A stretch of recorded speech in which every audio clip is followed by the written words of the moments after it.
नमस्कारम दोस्तों, आज हम भगवान के एक बहुत ही प्यारे भक्त की चर्चा करने वाले हैं। एक भक्त जो भगवान को द्वारका से अपने घर डाकोर जी ले गया और उसी भक्त के द्वारा डाकोर जी तीर्थ बन गया। दोस्तों, एक बहुत प्यारा भगवान का भक्त था जो एकादशी का व्रत करता था। वह भक्त प्रत्येक एकादशी को अपने गांव डाकोर से द्वारका जाता था और द्वारका में रात्रि जागरण करता, सुबह भगवान का प्रसाद लेता और अपने घर वापस आ जाता।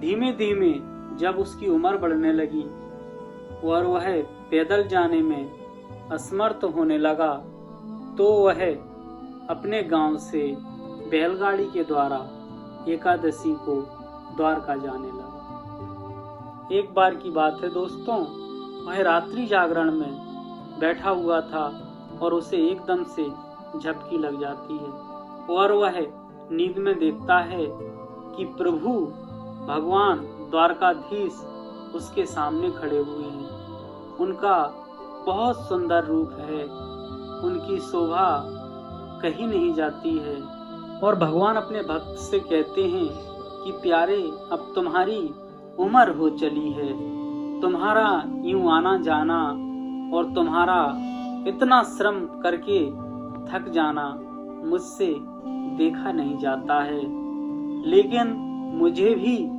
तुम्हें देखे बिना चैन नहीं पड़ता है।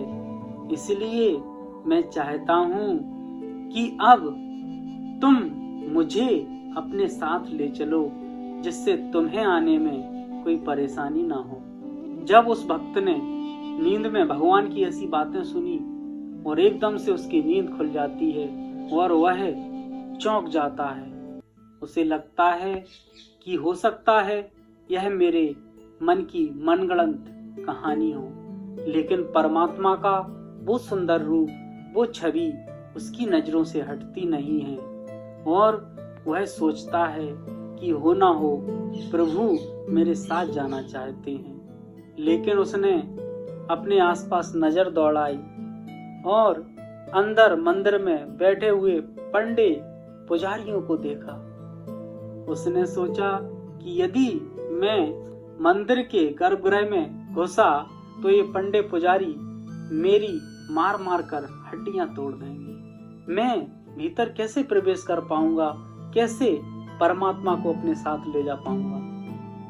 लेकिन फिर उसके हृदय में परमात्मा की वही वाणी गूंजती है और वह अपने आप को रोक नहीं पाता है। तो उसे पता ही नहीं लगता है वह कब भीतर घुसा, कब उसने परमात्मा के विग्रह को उठाया, अपनी छाती से लगाया और बाहर निकल करके आ गया। और उसके जो बैलगाड़ी में ओढ़ने बिछाने के कपड़े रखे हुए थे उनसे परमात्मा को ढक देता है और बैलगाड़ी लेकर के एकदम से वहां से भाग चलता है। दोस्तों, परमात्मा की महिमा उसे भीतर घुसते हुए और बाहर निकलते हुए किसी ने नहीं देख पाया था। लेकिन जब पंडे पुजारी गर्भगृह में जाते हैं, परमात्मा को वहां नहीं पाते हैं, तो आश्चर्य करके बाहर भागते हैं और पूरे में शोर मचा देते हैं कि भगवान की चोरी हो गई है। से ही शोर मचता है, पंडे पुजारी आसपास देखते हैं तो वह भक्त बैलगाड़ी वाला वहां दिखाई नहीं देता है। तो उस पर शक होता है कि हो ना हो वही परमात्मा को चुरा करके ले गया है। बहुत सारे घुड़सवार उस भक्त को खोजने के लिए दौड़ा दिए जाते हैं और दोस्तों, वह भक्त परमात्मा को बड़े ही प्यार से कपड़ों को उड़ा करके ले जा रहा है और देखता है कि पीछे से बहुत सारे घुड़सवार उसकी ओर चले आ रहे हैं। वह समझ जाता है कि यह मुझे ही पकड़ने आ रहे हैं और वह अपनी बैलगाड़ी को और तेज दौड़ा देता है। लेकिन वह जानता था कि बैलगाड़ी घोड़ों से तेज नहीं दौड़ सकती है और उसे लगा कि घुड़सवार उसके पास ही आते चले जा रहे हैं तो वह झट से बैलगाड़ी से उतर करके गया और पास में एक बावड़ी थी, उसमें भगवान के विग्रह को रख करके वह बाहर आया और तुरंत गाड़ी पर बैठ गया।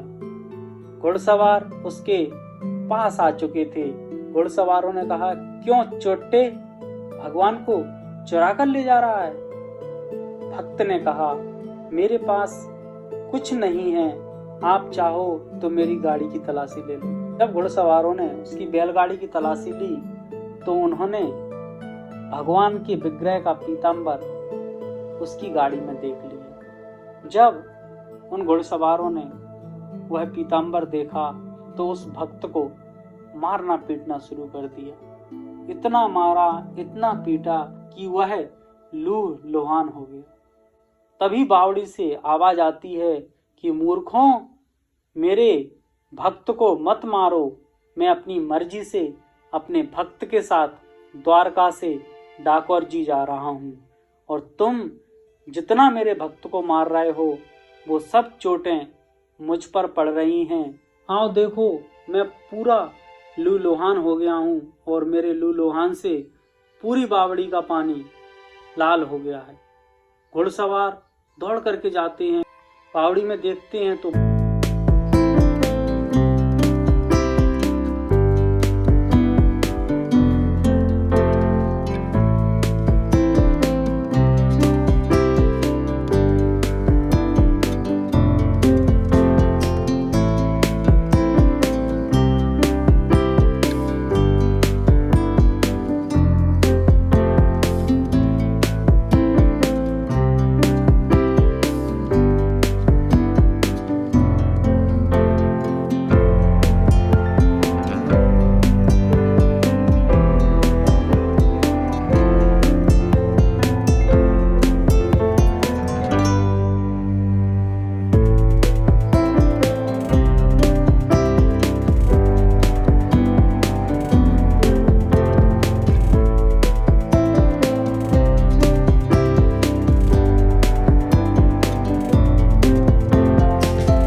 तीर्थ बन चुका है।